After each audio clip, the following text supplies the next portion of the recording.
Hello दोस्तों, कैसे हैं आप सब। उम्मीद कर रहे हैं आपकी सहायक समीक्षा अधिकारी और समीक्षा अधिकारी की परीक्षा की तैयारी बहुत बेहतरीन तरीके से चल रही होगी। अगर आज से हम लोग काउंट करेंगे तो इस परीक्षा के होने में 80 दिन शेष है।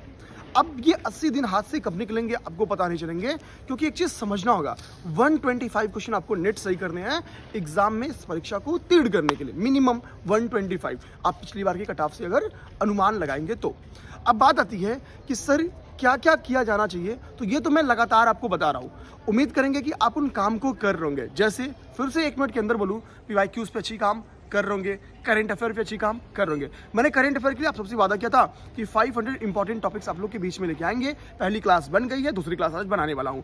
तो अल्टरनेट का मैंने वादा किया था, अल्टरनेट में आज भी क्लास वो मिलने वाली है। तो मैं अपनी तरफ से जो वादा किया था वो वादा पूरा कर रहा हूँ। उम्मीद करेंगे कि आप लोग ने अपनी तैयारी को बेहतरीन तरीके से कर रहे होंगे। आपको ये भी अब तक पता चल चुका है कि लगभग 15 लाख फॉर्म इस परीक्षा में पड़ चुके हैं। और यूपी अपर की मैं बात करूं, अपर PCS में मैक्सिमम 7 के करीब में फॉर्म जाता है, 7 साढ़े 7। पेपर देने वालों की संख्या 4 के करीब में रहती है। यहाँ पे 15 लाख फॉर्म है, गारंटी है 10 लाख प्लस के करीब में आपकी एग्जाम में बैठेंगे ही बैठेंगे। यानी यूपी अपर से दोगुनी से ज्यादा फाइट इस परीक्षा में विद्यमान है। इसमें कंपटीशन का और हाई होने के पीछे का एक रीजन क्या है, मैंने अभी पता हमको क्या चला कि SI वगैरह के एग्जाम में हिंदी के पेपर्स आते हैं। इसका मतलब कि वो बच्चे जो वनडे एग्जाम की तैयारी करते होंगे, प्रारंभिक परीक्षा यूपी PCS की तरह उनको भी UP RO निकालना आसान है। यानी ये एक आसान फाइट नहीं होने वाली है, ये एक टफ, बल्कि मैं कहूँ बहुत ही ज्यादा टफ होने वाला है। यूपी PCS अपर के बच्चे, यहाँ तक कि वनडे एग्जाम के बच्चे, सबके सब फाइट्स कर रहे हैं। तो इस परीक्षा को बहुत हल्के में लेके अपनी तैयारी नहीं करनी है।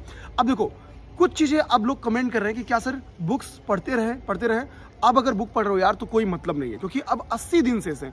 80 दिन में आप जब बुक पढ़ना स्टार्ट करोगे ना, तो एक बुक मैक्सिमम, कम से कम बहुत तेज भी पढ़ोगे तो 15 दिन 20 दिन केवल एक बुक लेगा। तो पता चलेगा आपका एग्जाम तक रिवीजन ही नहीं हो पाएगा। जो कोर चीजें वो पढ़ ही नहीं पाएंगे, घटना चक्र पूर्वावलोकन नहीं पढ़ पाएंगे, आप करंट अफेयर नहीं पढ़ पाएंगे, आप GS के जो PYQs है नहीं पढ़ पाएंगे, कुछ भी नहीं पढ़ पाएंगे, हिंदी के काम नहीं कर पाएंगे। तो काम ज्यादा है, समय कम, इसलिए बुक्स छोड़ दो।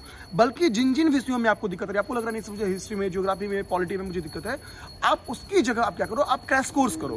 क्रैश कोर्स के वीडियोस पे काम करो, उसके नोट्स बना दो।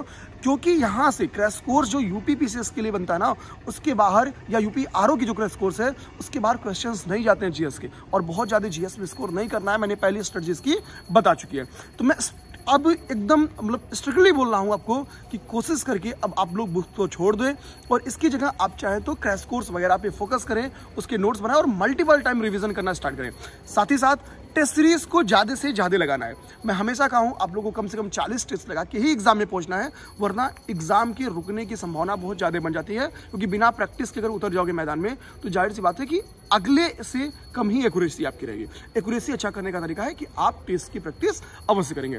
जैसे अगर मैं अपने बैच की ही बात करूं तो हमने बैच डिजाइन ही इसी तरह किया है कि रिकॉर्डेड क्लास रखे हैं। आप अपने टाइमिंग के हिसाब से अपनी क्लासेस को देख सकते हो।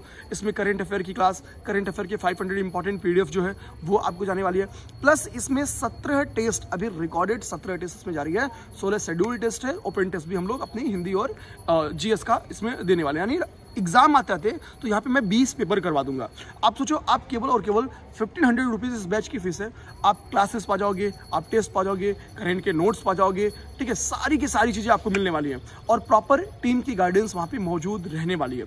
तो मैं अब इस बात को कहने में बिल्कुल नहीं चूकूंगा कि आप UPSC हिंदी के साथ बिल्कुल जुड़े।